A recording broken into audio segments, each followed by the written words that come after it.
అర్థం చేసుకునండి.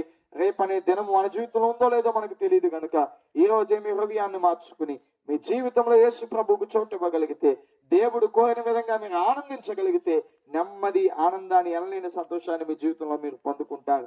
రండి, ఏ భేదము లేదు, అందరూ పాపము చేసి దేవుడు అనుగ్రహించే మహిమను పొందలేకపోతున్నారని దేవుని వాక్యం సెలవిస్తా ఉంది. భేదము లేని పాపము ఒక చోట పరిగెత్తిస్తూ ఉంటే రెండు చేతులు చాపి ప్రయాసపడి భారం మోసుకొని పోవచ్చున్న సమస్తమైన వారలారా నా యొద్దకు రండి, నేను మీకు విశ్రాంతిని, నిజమైనటువంటి నెమ్మదినిస్తానని ప్రభు పిలుస్తున్నారు.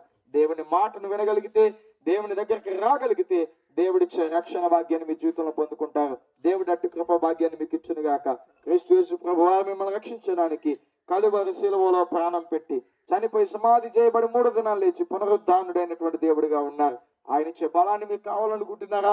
ఆయన ఇచ్చే నెమ్మది మీరు పొందుకోవాలనుకుంటున్నారా? మీ పాపము నుండి మిమ్మల్ని కడిగి పరిశుద్ధులుగా చేయడానికి యేసు క్రీస్తు ప్రభు వారొక్కరే సమర్థుడు. మేము నీతిమంతులమండి, మాకు అవసరం లేదనుకుంటే పర్వాలేదు.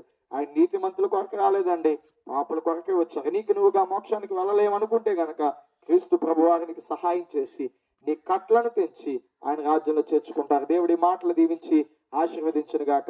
ఈ మాటల వల్ల మీకు ఒక చిన్న ప్రార్థన చేయాలనుకుంటున్నాం. మీకు ఇష్టమైతే కళ్ళు మూసుకుని ప్రార్థనలు ఎక్కిపోంచారు. యేసయ్యా మీకు వందనాలు. ఈ ప్రాంతంలో సత్య సువార్తను తెలియజేశాం.